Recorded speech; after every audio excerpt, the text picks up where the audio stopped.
Hello, everyone. Very good morning to all of you. So, today we are here or joined this webinar on the occasion of Wild Bird Day. India में wild bird day 11 अक्टूबर को मनाया जाता है as a celebration of big October day. So,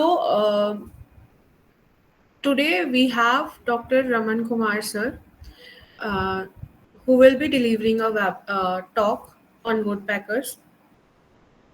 And before starting the webinar, ये webinar jointly organized है Nature Science Initiative, Nature Vidya, and Uttarakhand Biodiversity Board. So our presenter, Dr. Raman Kumar sir, is a scientist who studies how changes in the environment caused by human activities affect wildlife, particularly birds.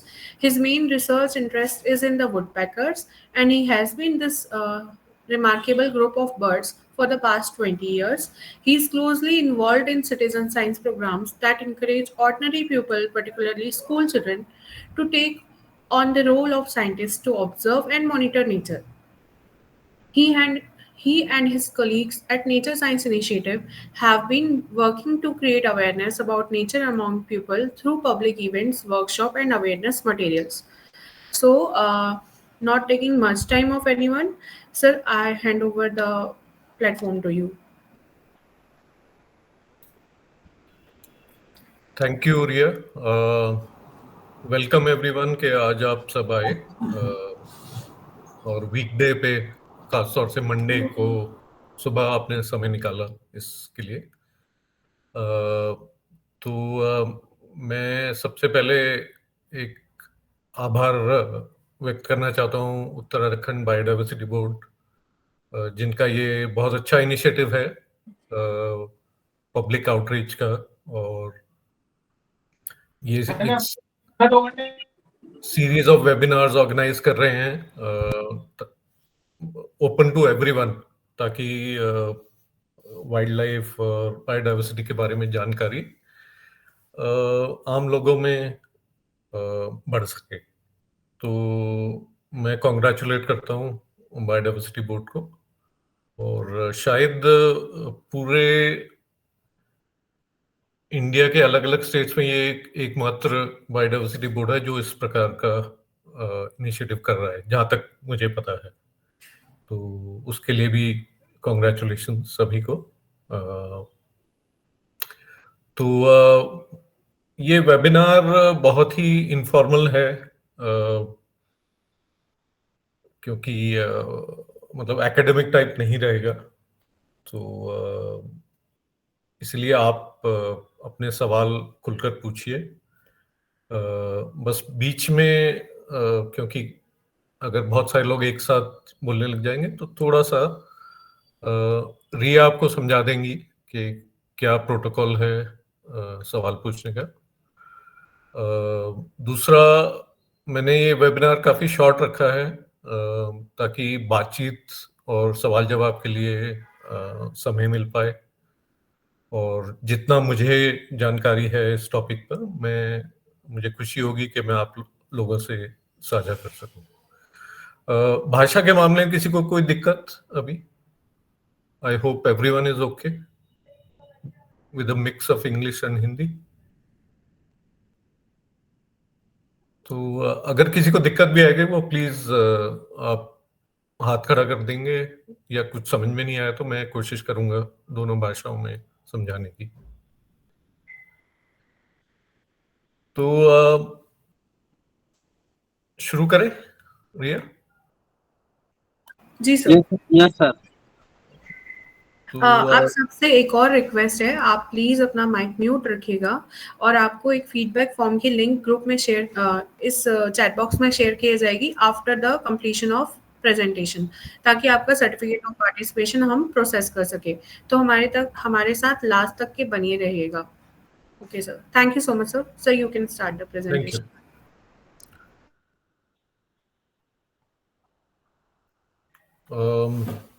Start करने से पहले मैं एक slide दिखा रहा हूँ. आप सभी देख पा रहे हैं क्या? एक बार अपने माइक्स ऑफ कर, मतलब ऑन करके मुझे बता Yes, sir. दें। Yes, Yes, sir. yes, Yes, sir. yes, sir. ठीक है, Yes, sir. Yes, sir. Yes, sir. Thank you, thank you. तो शुरू करते हैं। अब आप प्लीज म्यूट कर सकते हैं अपने माइक्स। Yes, sir. रिया, आप मुझे इंटरप्ट कर सकती हैं अगर कोई क्वेश्चन हो, क्योंकि मैं सिर्फ ये प्रेजेंटेशन ही डिस्प्ले हो रहा है मेरी स्क्रीन पे, मुझे पता नहीं होगा कि कोई सवाल पूछ रहा है या हाथ उठा रहा है। तो प्लीज मेरी मदद कीजिएगा। Sure, sir. ठीक है, तो जैसा कि आज का टॉपिक है वुडपेकर्स यानी कटफोड़वे, तो मैं शुरुआत करता हूं अपने स्कूल के दिनों से। तो हमारी क्लास में एक चार्ट लगा होता था पीछे बोर्ड पे ना, कुछ कुछ इस तरह का जो आपके स्क्रीन पर दिखाई दे रहा है, जिसमें कुछ पक्षियों के बारे में तस्वीरें होती थी और उनके नाम होते थे। तो अगर आप देखें तो जो बॉटम राइट वाला तस्वीर है उसमें वुडपेकर का जिक्र है इसमें, और इस तरह से वुडपेकर से परिचय हुआ मेरा। मैं शायद 3rd या 4th क्लास में रहा हूँगा। और संयोग की बात यह है कि after that, I mean, when I went home, within a few days I saw this bird on our lawn. तो मैं काफी देर तक उसको देखता रहा, और फिर मैं इंतजार करता रहा कि ये कब जाके अपना काम, जो कि बताया गया था हमें कि वुड को पैक करना या लकड़ी पर जाकर सुराख बनाना या जो भी हमें बताया गया था क्लास में, तो मैं इंतजार करता रहा। तो ये चिड़िया अक्सर आती थी और जमीन पर रहती थी और फिर उड़ जाती थी, और शायद ही कभी पेड़ पर दिखती थी ये। तो मुझे थोड़ा सा अजीब लगा कि शायद मेरी किस्मत खराब है कि मैं देख नहीं पा रहा हूँ उसको। तो कई सालों बाद मुझे पता चला कि ये तो वुडपेकर है ही नहीं, और शायद आप लोगों का भी परिचय जो टेक्स्ट बुक्स वगैरह हैं हमारी, इसी प्रकार से हुआ हो वुडपेकर्स का। तो ये मुझे बाद में पता चला कि ये हुपो है, यानी हुदहुद। सो आई वाज वेरी डिसअपॉइंटेड कि जिसको मैं कई सालों से वुडपेकर समझ रहा था वो वुडपेकर था ही नहीं। अब खैर, संयोग की बात यह है कि जब मैंने रिसर्च शुरू की बर्ड्स पे, उसके बाद मेरा इंटरेस्ट वुडपेकर्स पे बढ़ा, और धीरे धीरे मैंने असली में वुडपेकर देखे, और मुझे ये बताने में बिल्कुल शर्म नहीं है कि मैंने अपना पहला वुडपेकर 25 साल की उम्र में देखा। तो कोशिश, मतलब मुझे उम्मीद है कि आप लोगों ने इससे पहले ही देख लिया हो, और खासतौर से जो यंगस्टर्स हैं वो आजकल के ज़माने में थोड़े ज़्यादा अवेयर हैं। तो खैर, ये एक छोटी सी कहानी थी मेरे परिचय की वुडपेकर से। तो आज हम बात करेंगे वुडपेकर्स यानी कटफोड़ों की, और किस तरह से ये हमारे पर्यावरण में, एनवायरनमेंट में, इकोसिस्टम में एक बहुत ही इम्पोर्टेंट रोल निभाते हैं, जिसका बहुत कम लोगों को पता है। तो मैं ये आपसे साझा करना चाहता हूँ इस प्रेजेंटेशन के सहारे।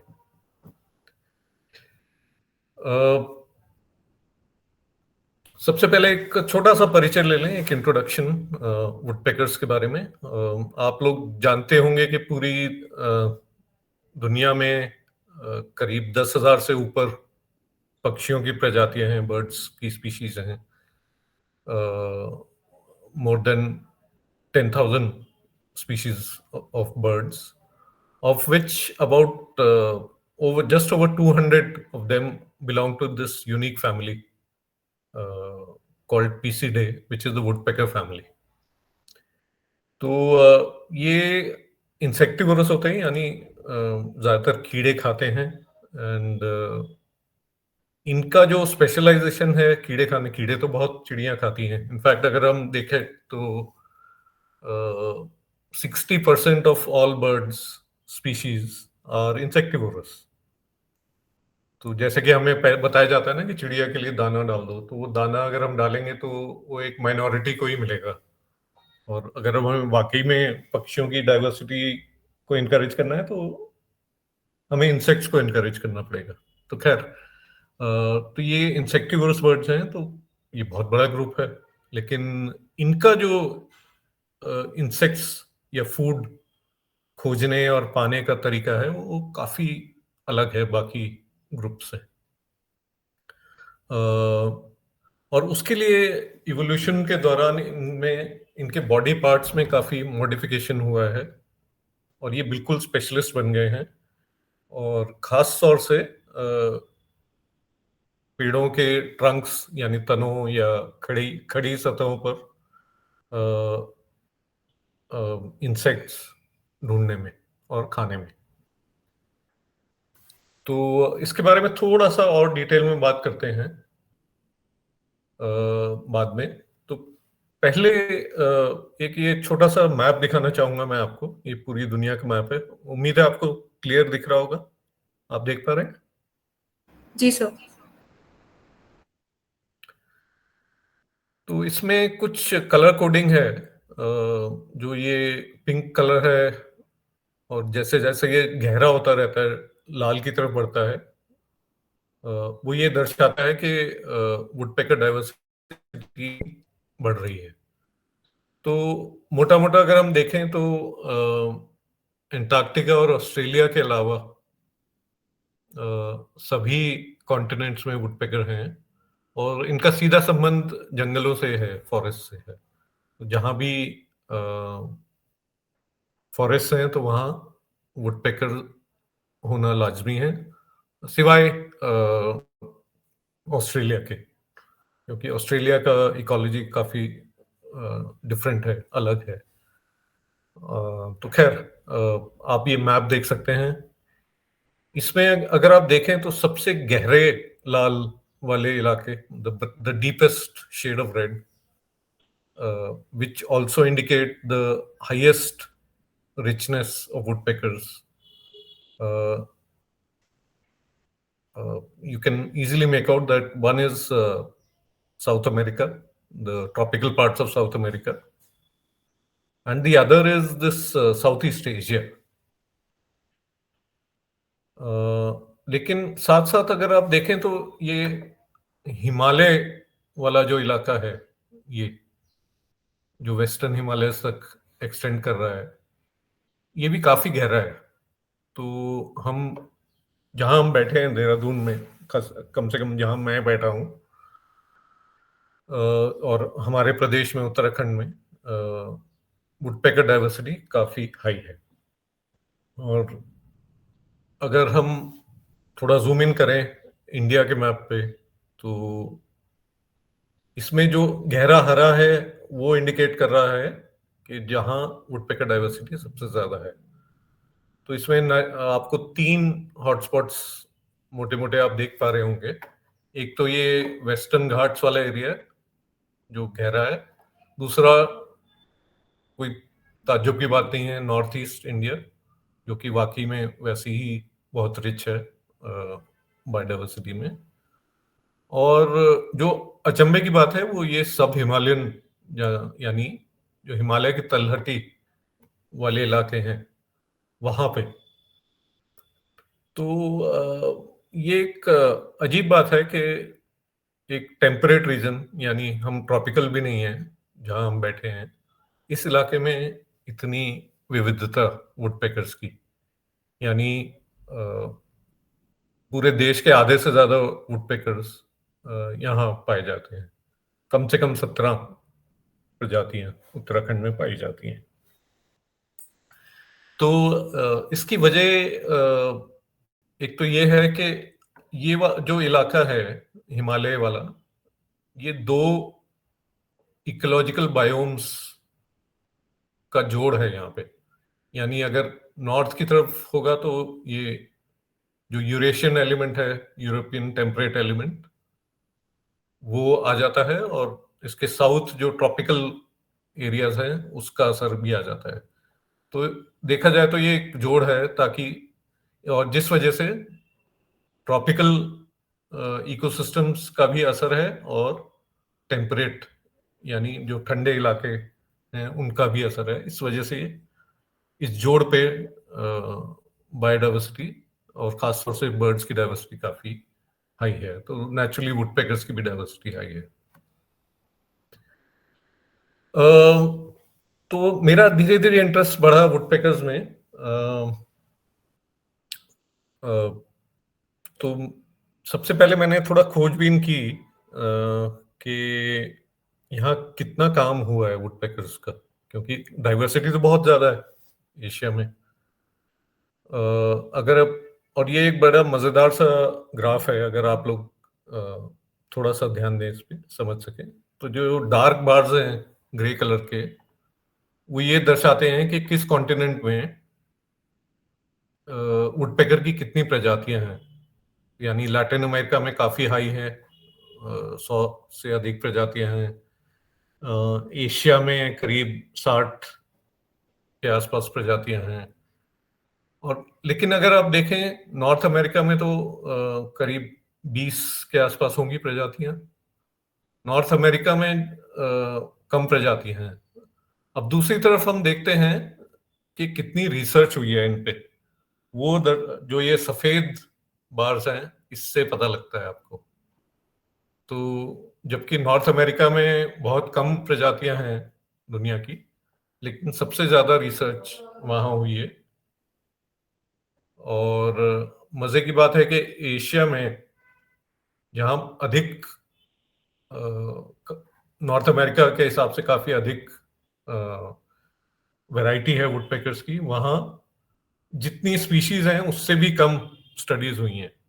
तो इससे ये पता लगता है कि कितना कम जानते हैं अभी भी हम वुडपेकर्स के बारे में। तो इसीलिए मेरा इंटरेस्ट और भी बढ़ा इस सब्जेक्ट पे और इस ग्रुप पे, क्योंकि ऑलरेडी इसके बारे में जानकारी खासतौर से एशिया और हमारे देश में बहुत कम थी। तो मैंने थोड़ा सा और गहराई से सोचना शुरू किया इसमें।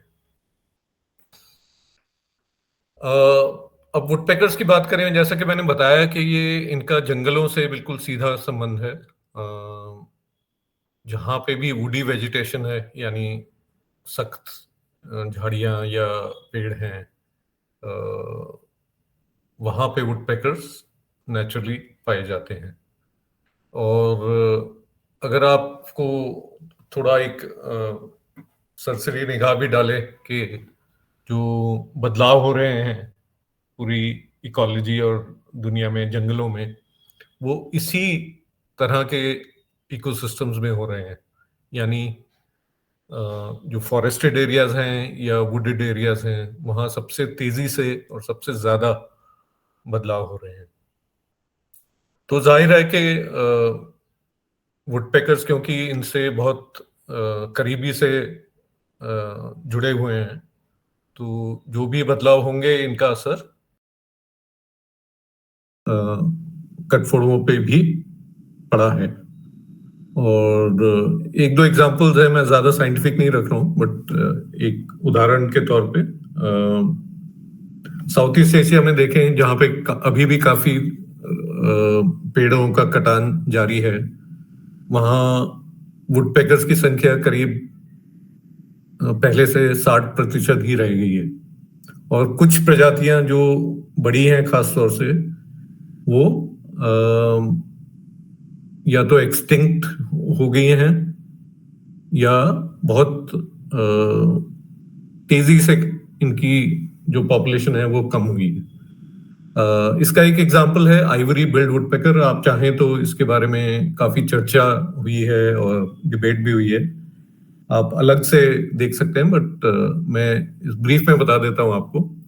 तो आइवरी बिल्ड वुडपेकर अमेरिका के सदर्न पार्ट में पाया जाता है या था, इसमें भी अभी डिबेट है। ये विश्व का सबसे बड़ा वुडपेकर माना जाता था और करीब 60 सेंटीमीटर लंबा, यानी लगभग चील से थोड़ा सा छोटा। और ये वहाँ के जो सदर्न यूएसए और क्यूबा, वहाँ पे जो बहुत ही मार्श, जो दलदली इलाकों वाले जंगल थे जहाँ इंसान थोड़ा मुश्किल से ही पहुंचते थे, वहाँ पे बहुत बड़े बड़े पेड़ होते थे और वहीं पे इनका अड्डा था।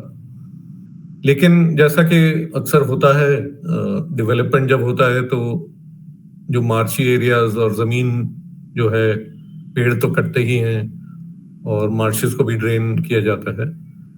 तो हैबिटेट लॉस और लॉगिंग जब हुई, पेड़ों का कटान हुआ, तो ये बिल्कुल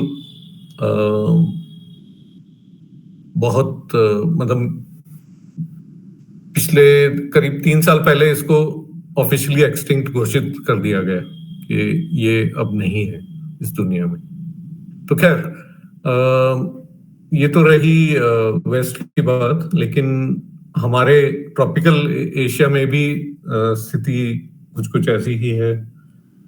साउथ ईस्ट एशिया, जहाँ पे बड़े तादाद में जंगलों का कटान हुआ है, वहाँ वुडपेकर्स की संख्या, खासतौर से बड़े वुडपेकर्स की संख्या काफी गिरी है, लगभग 90% से भी अधिक कम हुई है।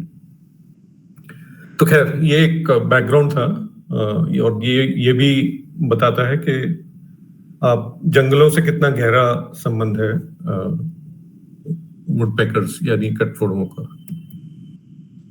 अब थोड़ा सा इनकी स्पेशलाइजेशन की बात करते हैं कि क्या बॉडी पार्ट्स इनके क्या खासियत है जो इन्हें यूनिक बनाते हैं या बाकी चिड़ियों के ग्रुप से अलग बनाते हैं। तो सबसे पहले बात करते हैं इनके पाँव की। रिया, सब ठीक चल रहा है? जी सर। ओके।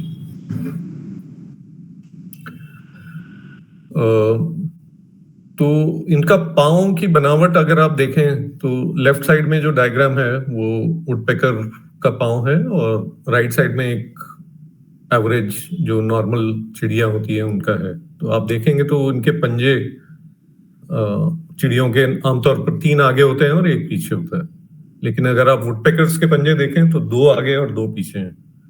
तो इसकी सीधी सीधी वजह यह है कि ये क्योंकि तनों पे, पेड़ों के बार्क पे या ट्रंक्स पे चढ़ते हैं, तो इस डिजाइन की वजह से इनको उस पे ग्रिप बनाने या पकड़ बनाने में बहुत एडवांटेज मिलता है।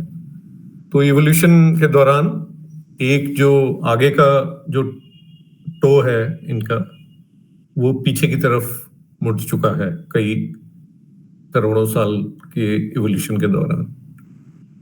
तो इससे बहुत फायदा मिलता है इन्हें। और दूसरी इनकी स्पेशलाइज्ड जो बॉडी पार्ट है वो इनकी चोंच है। वो इसलिए क्योंकि आप देखेंगे कि बाकी चिड़ियों के हिसाब से इनकी चोंच काफी बड़ी और मजबूत और बिल्कुल कोनिकल जैसी है, मतलब बहुत ही मजबूत, स्ट्रॉन्ग है और लंबी है और शार्प भी है। वो इसलिए क्योंकि इनका जो तरीका है भोजन लेने का, वो वुड पे या खड़े पेड़ों पे ना सिर्फ उनकी छाल या बार्क के नीचे छिपे इंसेक्ट्स, बल्कि जो हार्डवुड है या अंदर का जो वुड है उसमें भी जो छिपे कीड़े होते हैं या उनके लार्वा होते हैं,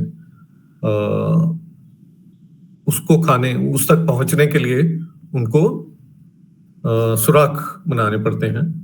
तो उसके लिए बिल्कुल ही आइडियल है ये डिजाइन। और एक दो वीडियो देखें थोड़ा सा इस बात को डेमोन्स्ट्रेट करने के लिए। Sure sir. मैं वीडियो लगाने की कोशिश करता हूँ।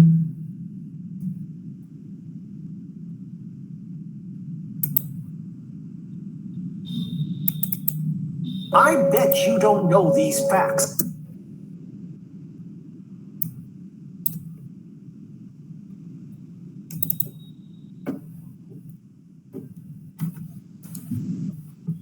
आप लोगों को स्क्रीन दिख रहा है? जी सर। प्रिया? जी सर। ठीक है, मैं स्टार्ट करता हूँ। I bet you don't know these facts about woodpeckers. Woodpeckers slam their beaks against trees at 15 miles per hour, 20 times per second. Impacts that would knock a human unconscious without ever getting a concussion. Their secret? Raman sir, Shock absorber system that's revolutionizing human helmet design. no, it's Their playing. No, it's playing sir. Beach starting में थोड़ा रुक गया था sir, अब play हो रहा है sir. Replay कर दीजिए। रिप्ले करूँ? जी सर। ठीक। Bet you don't know these facts about woodpeckers. Woodpeckers slam their beaks against trees at 15 miles per hour, 20 times per second. Impacts that would knock a human unconscious without ever getting a concussion. Their secret? A built-in shock absorber system that's revolutionizing human helmet design. Their tongue wraps around their brain like a seatbelt, while microsecond contractions turn their skull into a natural suspension system. These master carpenters can distinguish healthy from hollow trees by their acoustic signature alone. Their barbed tongues can extend 3 times their beak length, with built-in pressure sensors to detect insect movement inside wood. They're natural ecosystem engineers, creating homes for dozens of other species. A single woodpecker creates thousands of cavities. I don't know why the video is not playing. The video is not playing. It's stuck in that front one, the pin picture. It's not playing? Yes, sir.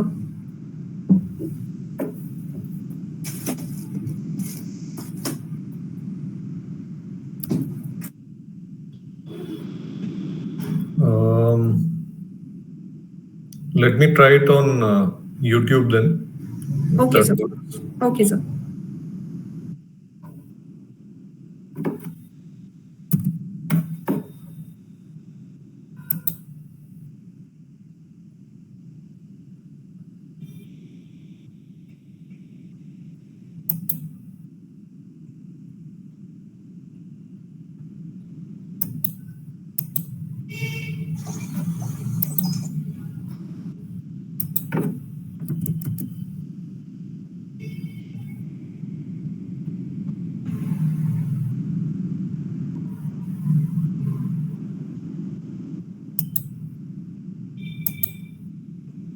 एक minute, मैं unshare कर रहा हूँ। Okay, sir.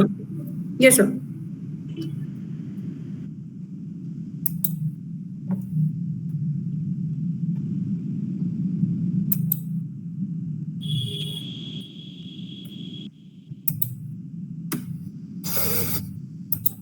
I'll just also mute myself.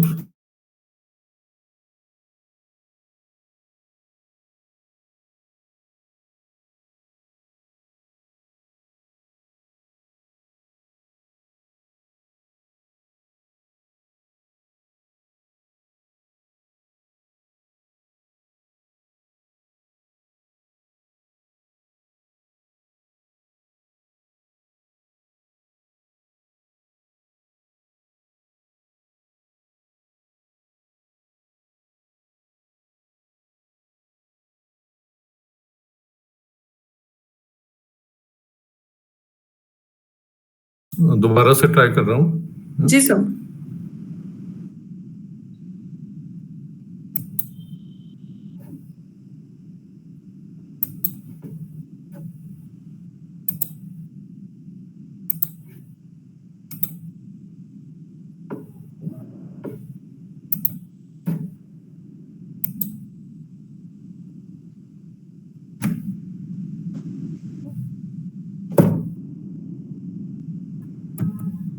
अभी देख पा रहे हैं? Yes sir, the screen is visible. आप एक बार प्ले करिए तो शायद साउंड भी हमें don't know these facts about not woodpeckers. Woodpeckers. हाँ जी. Perfect sir, perfect. Okay. Let's play again. Sorry everyone for the technical glitch. I bet you don't know these facts about woodpeckers. Woodpeckers slam their beaks against trees at 15 miles per hour, 20 times per second. Impacts that would knock a human unconscious without ever getting a concussion. Their secret? A built-in shock absorber system that's revolutionizing human helmet design. Their tongue wraps around their brain like a seatbelt, while microsecond contractions turn their skull into a natural suspension system. These master carpenters can distinguish healthy from hollow trees by their acoustic signature alone. Their barbed tongue. तो ये आप देख पाए? जी sir. और आवाज भी clear थी? जी sir. ठीक है, तो मैं अब दूसरा एक वीडियो लगाता हूँ. सॉरी, 1 मिनट के लिए मैं फिर से अनशेयर कर रहा हूँ. No problem sir.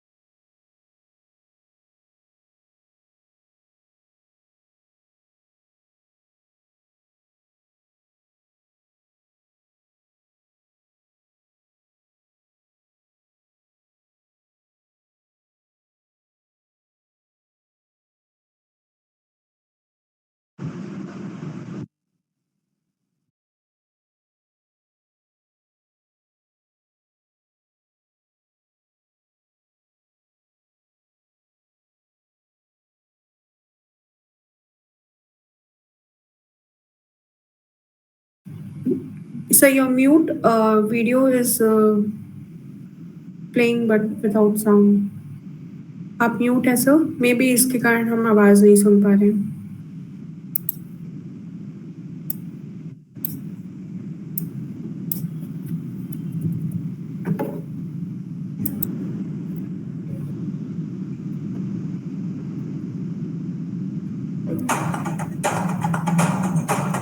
अभी परफेक्ट सर.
तो ये एक और वीडियो था.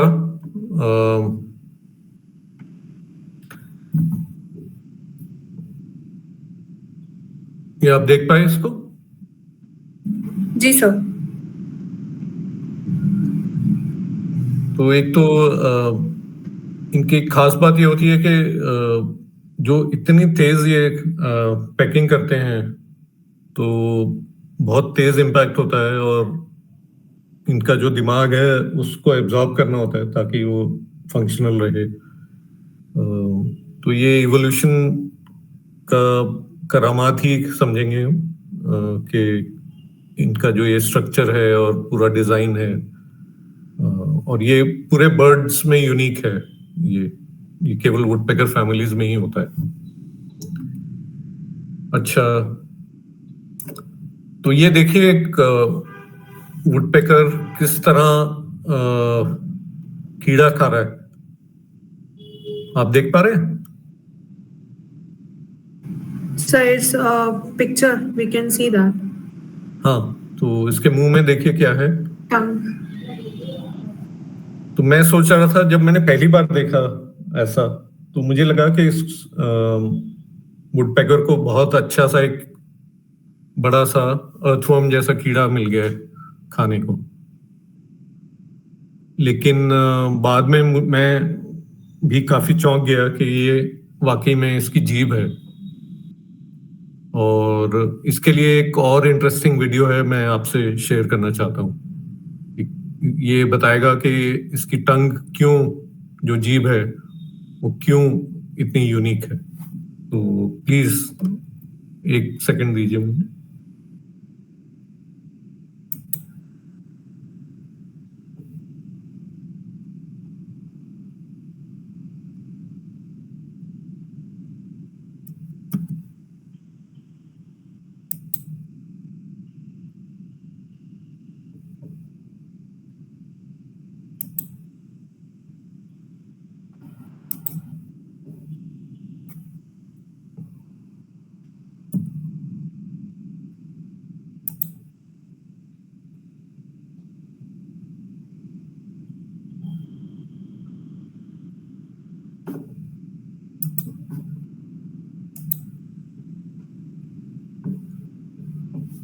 हाँ, अभी स्क्रीन देख पा रहे हैं आप लोग? जी सर। हाँ, तो उम्मीद है आवाज भी सुनाई देगी। बहुत शॉर्ट वीडियो है, करीब 30 सेकंड का। Sound is not audible, sir, but the video is playing.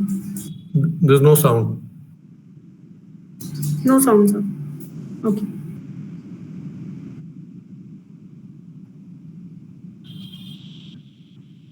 ये देखिए, आपने देखा कितनी लंबी है इसकी जीभ? Yes, sir.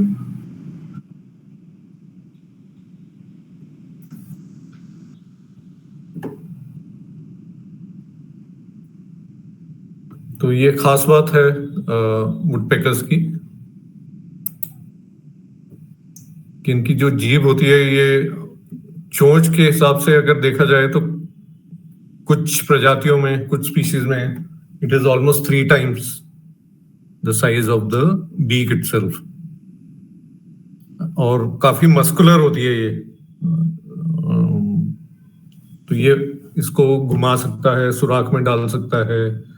और कई स्पीशीज में इसके आगे जो इसका सिरा होता है, टिप, उस पे बार्ब्स यानी कांटे जैसे स्ट्रक्चर्स होते हैं, जो ये अंदर इसको जब भी एक कीड़ा या लार्वा किसी बीटल या बग का मिलता है तो उसको पूरा घोंप देता है और वापस खींच लेता है।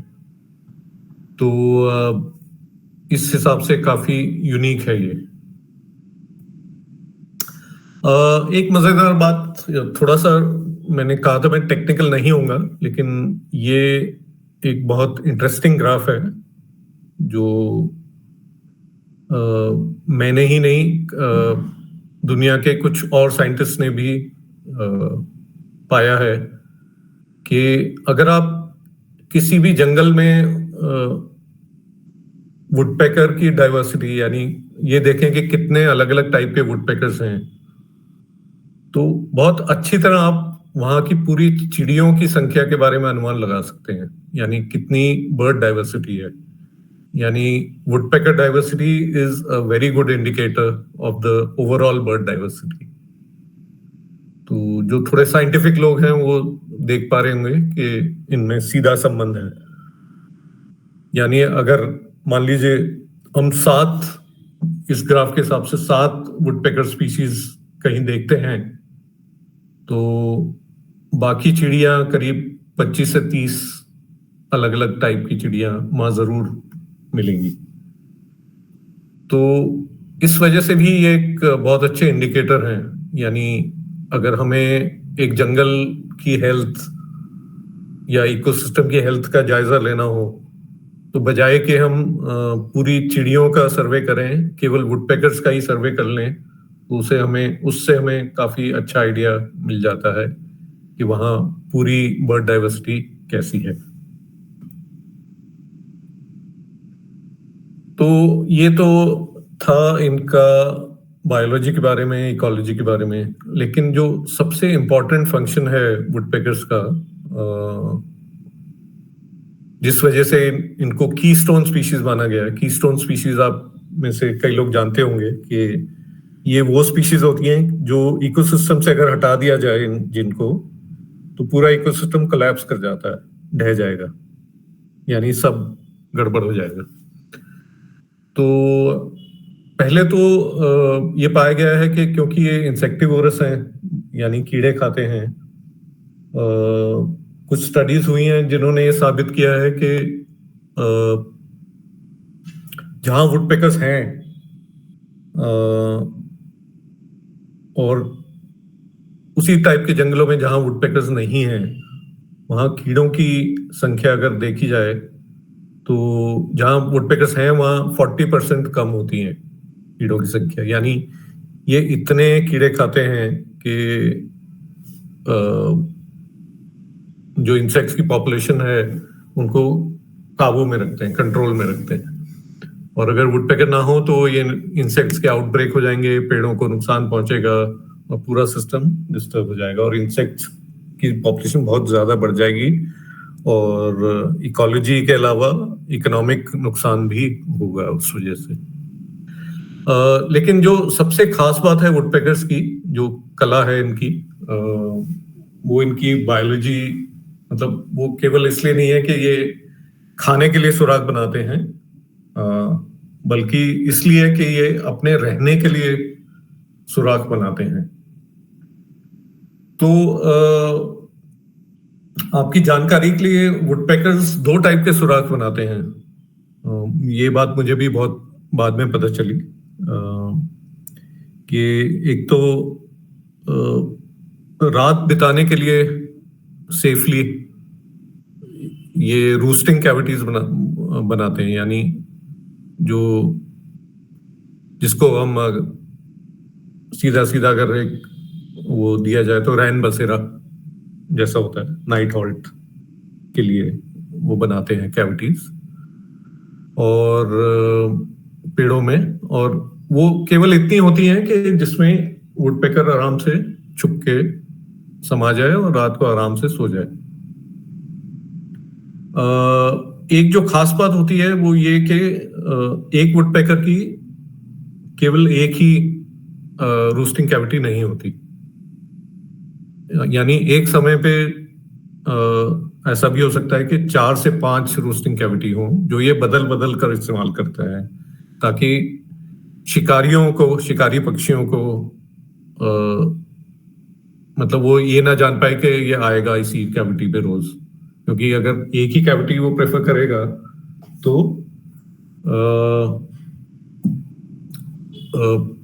शिकारी को पता लग जाएगा और वो इसका शिकार कर सकता है। तो इसलिए बड़ी चतुराई से ये जगह बदल बदल के रूस्टिंग कैविटीज बनाते हैं। और एक इलाके में जैसा कि मैंने बोला 4-5 अलग अलग ऑप्शन होते हैं उसके पास रात को सोने के लिए।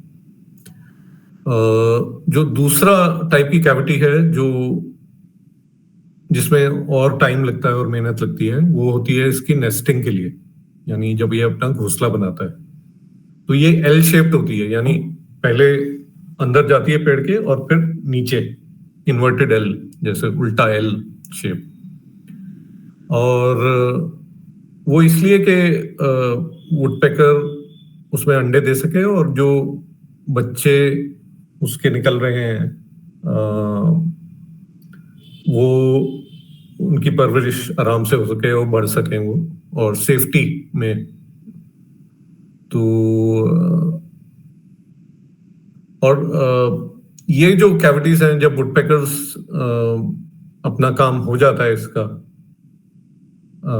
ब्रीडिंग का, तो अक्सर ये छोड़ देते हैं वो कैविटीज, और इसकी वजह से इन कैविटीज का उपयोग बहुत सारे जीव जंतु करते हैं, गिलहरियों से लेके चमगादड़ यानी बैट्स और बर्ड्स की बहुत सारी स्पीशीज जो खुद कैविटीज नहीं बना पाती या सुराख नहीं बना सकती, इन पे डिपेंडेंट रहती हैं। तो कम से कम दर्जनों अलग अलग प्रजातियों को सपोर्ट मिलता है और रहने की जगह मिलती है केवल वुडपेकर्स की वजह से। तो यही वजह है इनको कीस्टोन स्पीशीज कहा जाता है, कि अगर सुराग बनाने वाला ना रहे जंगल में तो अनेकों दसियों या दर्जनों प्रजातियां, या मैं तो कहूंगा सैकड़ों प्रजातियां जो इन सुराग जो कैविटीज पे डिपेंड करती हैं, ये इनको कुछ मिलेगा नहीं रहने के लिए, तो इन पे भी सीधा सीधा असर होगा। तो यही वजह है कि वुडपेकर्स बहुत इंपॉर्टेंट है। और मैं एक दो फोटोग्राफ्स दिखाना चाह रहा हूँ आपको वुडपेकर्स के बारे में। हाँ कर वो बात 9:30 से पहले आ नहीं पाते। ये फोटोग्राफ बहुत शार्प नहीं है, अच्छी नहीं है, बट इसमें मजे की बात है ये है कि एक फ्रेम में आप देखो अगर कर सकते हो तो 3 अलग अलग प्रजातियों के वुडपेकर्स देख पा रहे हैं। ये पूरी बॉल, हाँ ये पूरी बॉल और ये बाहर तुम देखेंगे दिखा दो तुम्हें या तुम्हारा जानना। Sorry, sir. I have muted Dhananjay Okay. once, sir. तो ये अगर आपने थोड़ा बहुत इकोलॉजी के बारे में जानकारी हो तो ये माना जाता है अक्सर कि जो रिलेटेड स्पीशीज होती हैं, यानी संबंधी प्राणी जो होते हैं, वो आपस में उनमें कंपटीशन होता है, क्योंकि उनका रिसोर्स या खाना बिल्कुल काफी सिमिलर होता है। तो क्योंकि वो एक ही टाइप के डाइट के लिए पे सरवाइव करते हैं, तो अक्सर उनमें कंपटीशन माना जाता है। यानी अगर कोई आएगा तो दूसरा कोशिश करेगा कि उसका जो कंपेटिटर है वो वहां ना आए। लेकिन अगर इस तस्वीर को देखें तो ये वो इकोलॉजी की थ्योरी की बिल्कुल उल्टी हो रही है साबित इसमें, क्योंकि 3 अलग अलग वुडपेकर्स एक साथ चुगते हुए नजर आ रहे हैं। तो इसकी क्या वजह है?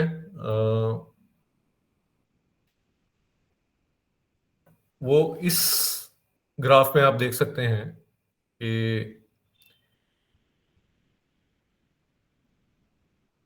जो छोटे वुडपेकर्स हैं वो प्रेफर करते हैं कि छोटे पेड़ों पर अपना भोजन ढूंढें, और ये बिल्कुल साइज के हिसाब से बटा हुआ है हिसाब।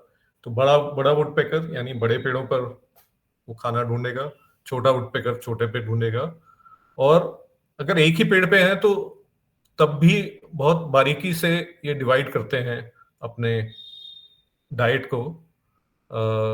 कुछ वुडपेकर्स छाल के नीचे वाले कीड़ों को ज्यादा प्रेफर करेंगे, कुछ चींटियों को ज्यादा प्रेफर करेंगे, कुछ जो बार्क के पीछे छिपे हुए मतलब हार्टवुड में जो लार्वा हैं उनको प्रेफर करेंगे। तो बड़ी इंटरेस्टिंग है इनका कि मिल बांट के कैसे एक ही रिसोर्स को और खा पाते हैं। और अगर आप यहाँ उत्तराखंड में है, तलहटी में है, खास तौर से नॉन ब्रीडिंग सीजन जो अब शुरू हो रहा है, यानी सर्दियों का मौसम, आप अगर जाएं तो एक साथ आप करीब मैंने तो आज तक सबसे ज्यादा 8 अलग अलग प्रजातियां वुडपेकर्स की एक साथ भी देखी हैं।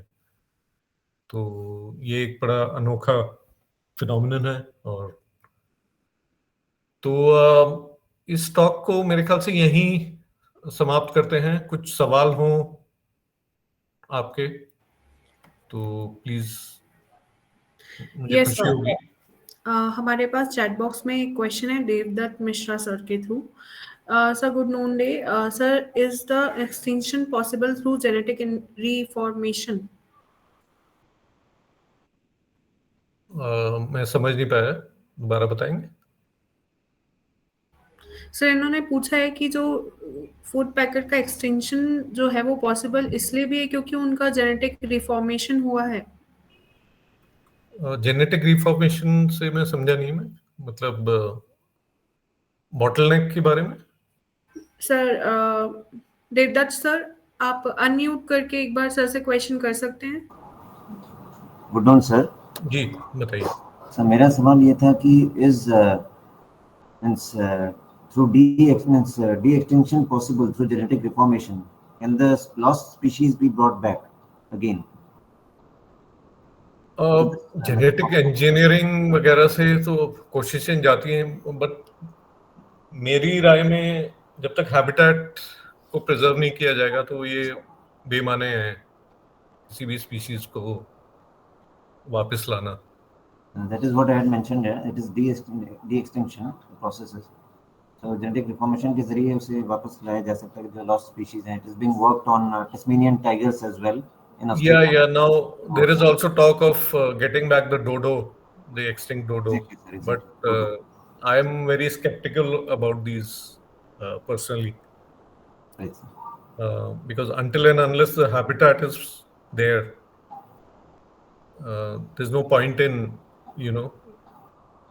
मतलब वो एक चिड़ियाघर के तरह आप रखेंगे तो वो Like any genetic material can be reversed and just. That is fine, but the ecological function Right. that a species perform is, is meaningful only in its ecosystem. Because it's a pity that we have lost such majestic birds. Yeah, that is a purely aesthetic thinking, but in terms of the ecosystem, if you see reviving an old growth forest is such a big challenge.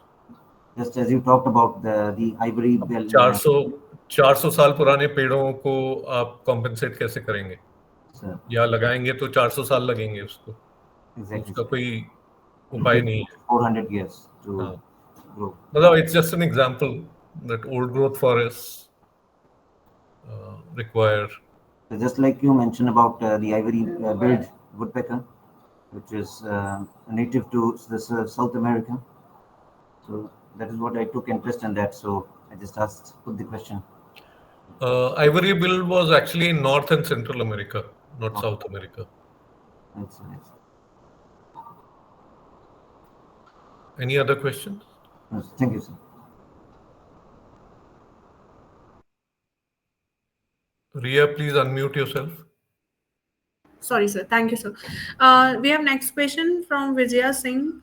Where did you find so many species of woodpeckers in an area here in Uttarakhand? Is it? The answer is yes, and this is the Sal forests. आप किसी भी अच्छे साल forest में जाएं, particularly in winters. So, and if you have a slightly keen eye, you can easily spot about 5 to 8 different species of woodpeckers, and not together as in मतलब एक ही group में नहीं, but within a radius of say 20 meters, they'll be very close to each other. And interestingly, they also would be along with mixed flocks of other birds. करीब 25 से 30 अलग-अलग birds भी होंगी उन woodpeckers के अलावा. So it's like a bird wave which comes, and it's quite a phenomenon to observe. So another question. Sustainability is more of concern of de-extinction, right? Yogesh Tripathi sir आप क्या पूछना चाह रहे हैं थोड़ा सा clearly? I think we've already discussed this in the previous question. Okay. Rohit Upadhyay sir is mentioning how woodpecker cavity excavation dynamics affect secondary cavity nesters and overall forest biodiversity. Well, as I mentioned earlier, during its lifetime, a woodpecker can create hundreds of roosting as well as nesting cavities. तो कई बार ऐसा होता है कि जो nesting cavity होती है woodpecker की, although it attempts to reuse it, I've seen several species try and do it, but most often अगले सीजन में अगर वो फिर से वो यूज करना चाहे तो उसमें दो दिक्कतें आ सकती हैं। एक तो कैविटी हाइजीन की, क्योंकि उसमें माइक्रो ऑर्गेनिजम्स और यू नो पैरासाइट्स हो सकते हैं पहले से, जो ब्रीडिंग सक्सेस को लो करेंगे। दूसरा वजह है कि possibly it has already been occupied by a secondary cavity user. मैंने देखा है कि एक ही वुडपेकर कैविटी में एक ही सीजन में 4 अलग अलग स्पीशीज नेस्ट करते हुए, यानी parakeet, 2 species of minus and N owl, तो एक ही सीजन में। तो I think that's also really critical in the entire dynamics of the ecosystem, because all these species are unable to create cavities of their own, and they have to depend on cavities made by woodpeckers. Sir, I have a query. Does woodpecker thrive in noisy human-modified forest? Some species are less sensitive. For example, the black rump flameback, which although is endemic to the South Asia, it's fairly adaptable, and I've seen it along roads, and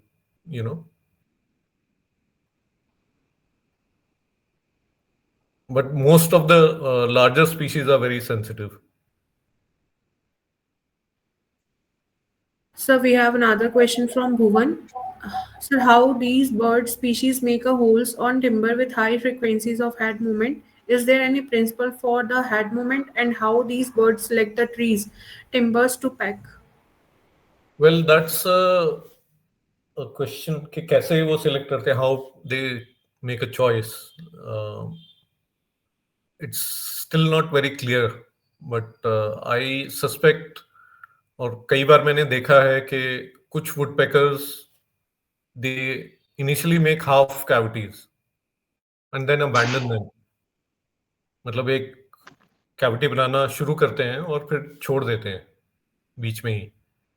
अब पहले तो मुझे लगा कि कुछ predator की वजह से है, बट अभी बाकी स्टडीज से ये थोड़ा बहुत, अभी एविडेंस पक्का नहीं है, but there is a hypothesis कि they deliberately make these half cavities so that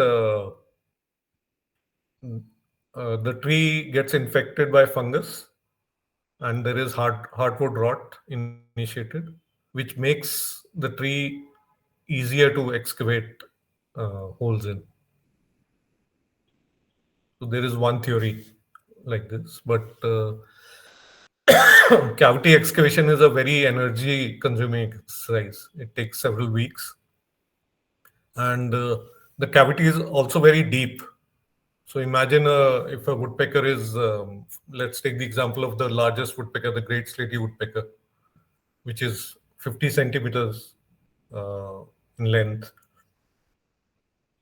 तो उसको इतना गहरा बनाना पड़ेगा कि वो वुडपेकर भी रहे, साथ में उसके बढ़ते बच्चे, 2 से 3 बच्चे वो भी समा जाए उसमें। तो it's a very deep cavity, मतलब the vertical part is quite deep. Sorry.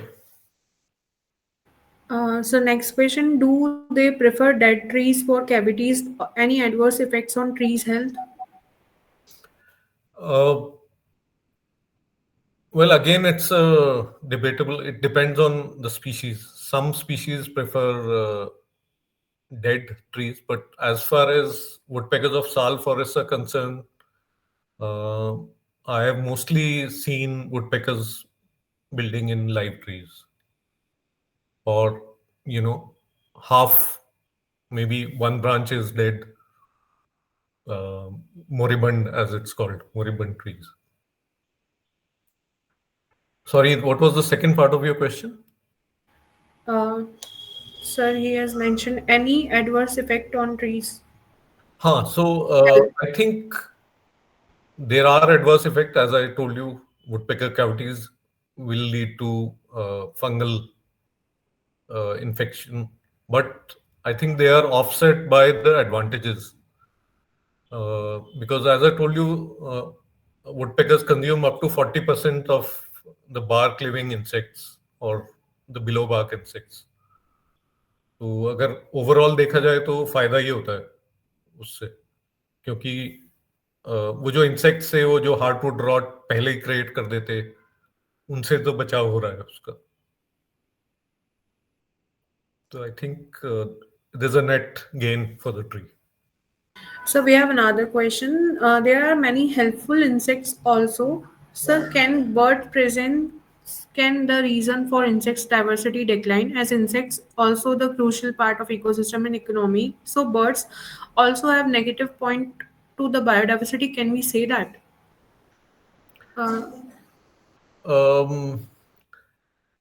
See, often birds are very selective in their prey, right? It's very different from, let's say, अगर आप स्प्रे कर दें फ्यूमिगेशन, तो अक्रॉस द स्पेक्ट्रम सारे insects मर जाएंगे. But birds are very picky and they choose certain insects of a certain kind. And insect populations, as you know, are fairly resilient. And in a natural ecosystem, they have evolved in the presence of woodpeckers. So the survival mechanism is already evolved in terms of numbers. तो ऐसा नहीं है कि सारी, अगर वो चींटियां खा रहा है तो पूरे पेड़ की चींटियां खा लेगा एक साथ, right?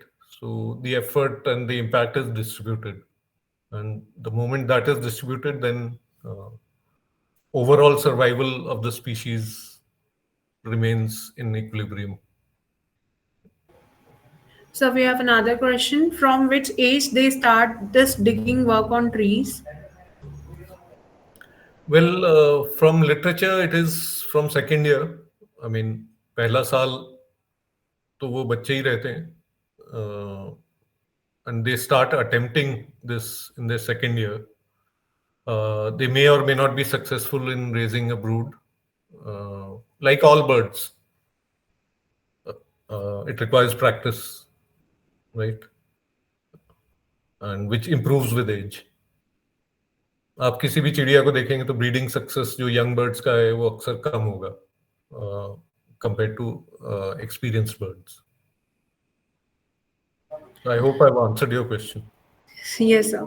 So we have another two questions. How do woodpeckers select nesting trees, and what are the main factors influencing this choice? And second question, as showed in one of the videos regarding their pecking mechanism, will pecking process affect the bird's brain only if it doubles its pecking speed? No, in that video, I'll start with the second question first. So what they've said is that at the current rate, there's no impact. But the impact will be visible if it, doubles the pecking frequency. So that answers the second question. The first one was, can you remind me again? How do woodpeckers select nesting trees, and what are the main factors influencing this choice? Well, we still don't know very clearly, particularly for tropical species. There are species done in the West on temperate woodpeckers in America and Europe, which usually find that they prefer dead or dying trees. But from my study, and particularly a review of literature from tropics, it's still unknown how they select. As I showed you that graph, the research on tropical woodpeckers is very, rudimentary at the moment. So I don't have the answer for that. Yes, sir. So last two questions I would like you to answer. Termites are good food for them, is it? What if there is an infestation or infection? Okay. What are the threats for these birds, and do predators bird harm them directly? Uh, can we deal with this one by one? Can you Sure, sir. Sure, sir. take this? First question: termites are good food for them, is it? Yes. What if there is an infestation? I didn't understand that part. I think she is trying to say infection. What if there is an infection in termites? The that infected termites would affect the uh, woodpecker's health. Well, termites are an excellent source of protein, and some woodpeckers prefer termites more than others. To give you an example, the gray-headed woodpecker I've often seen, and if I show you this presentation again, oh, I have to share the screen, right? Just a minute.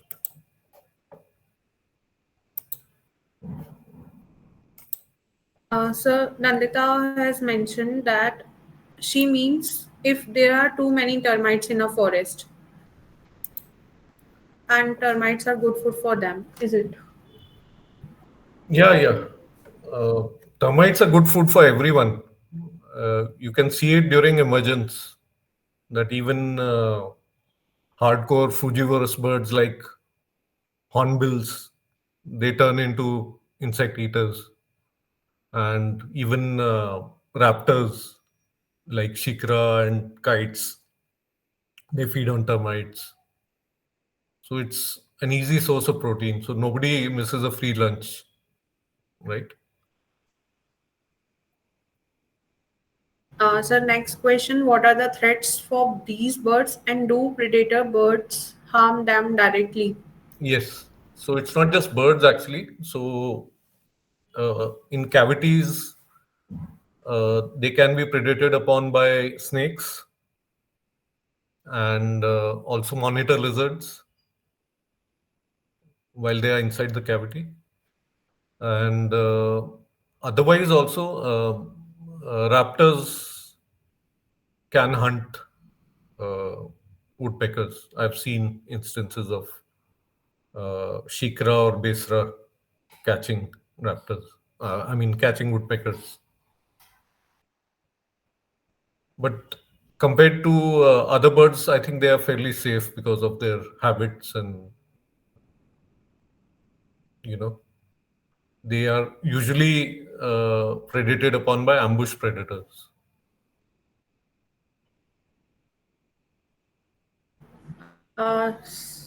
So there's a lot of question coming. Yeah. If you allow, I will take Yes. Yes. them all. Shubhi is asking why ivory-billed woodpecker went extinct or not seen after 1944. Habitat loss, simply put. The forests were cleared, the swamp forests, and very little of habitat remained. So that's why it wasn't seen. But there are a few remnants remaining, and sometimes there are reports of ivory bills being seen in those areas, but they are yet to be confirmed. So we have another question. Uh, Cuckoos are known to lay their eggs in other birds' nest. Are there any birds or other species that do the same in woodpecker's nest? no, it's very difficult for a cuckoo to enter the woodpecker's nest because most of the time it is guarded by either of the parents. And also for the cuckoo, it's difficult because it has to do it very quickly and you know uh, which is not possible in a closed nest. What kind of woodpeckers are found around in the Tarai region? Uh, the Tarai, if you look at the woodlands, most of the um, surrounding woodlands are good sal forests. They have good sal forests. So most of these 17 species that I mentioned in sal, they are found. But if you look at open areas, the specialists which are found are the brown-capped pygmy woodpecker, which is an open country bird, the yellow-crowned woodpecker, also called Maratha woodpecker, and the white-tipped woodpecker. So these prefer relatively open areas. And of course, the black-rumped flameback is, omnipresent everywhere. So last two questions, and then we will wrap up. Prakash Karakoti has mentioned, I would like to know if woodpeckers eat bees and whether they actually enjoy eating them. They certainly eat ants. I haven't seen woodpeckers eat bees though, but it may be possible because they're close relatives. The bee eaters, they eat bees, but Okay. probably, I mean, it may be a risky proposition given their tongues and if the bee stings their tongue, which is their main apparatus, they may become handicapped.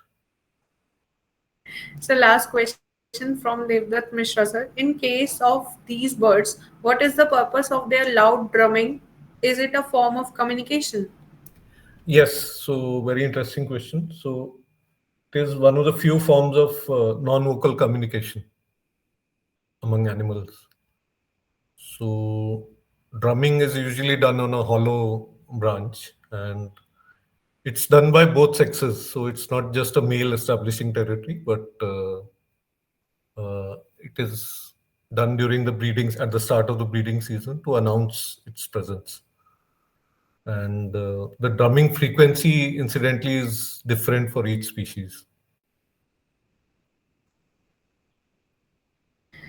So, sir, if you allow, may I move towards the vote of thanks?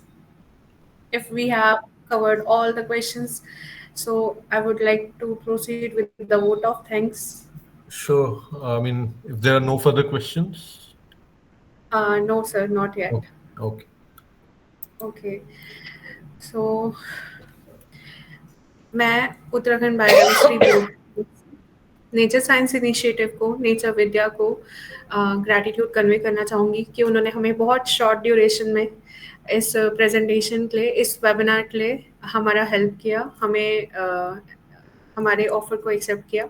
Raman sir को because उन्होंने बहुत ही short duration में इस पूरे presentation को इतने beautifully हम सबके सामने प्रेजेंट किया।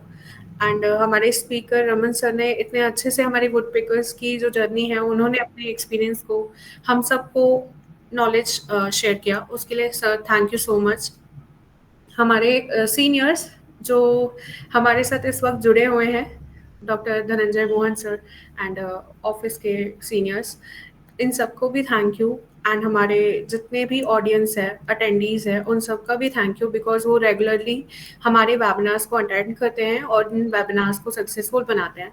So thank you everyone, thank you so much sir for this wonderful presentation. इससे ना केवल हमने एक इंस्पिरेशन ली कि हम अपने आसपास जितने भी बर्ड हैं, अकेले वुड पैकर्स नहीं, biodiversity and birds, fauna flora, सबको एक कैसे उनका कंजर्वेशन और उनके ब्रीडिंग में क्या हम अपना रोल प्ले कर सकते हैं, उन्हें डिस्टर्ब ना करके, और कैसे हम अपना कंट्रीब्यूशन कर सकते हैं इनके कंजर्वेशन के लिए।